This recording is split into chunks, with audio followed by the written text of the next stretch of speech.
Hortenzia, de én Máté 6 hónapossal meg a De kalkulációi. kukkasz ki a bombát egyszer. Igen,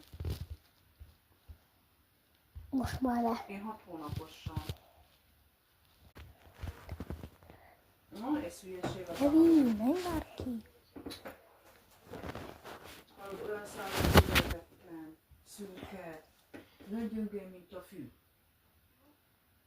Hüvely, ilyen 100-as primus hüvely, mert ugye volt itthon dohány, ha mondom, hogyha hazajövök, akkor tudjuk mi is itthon cigizni. Várják, hangosítom. Jó.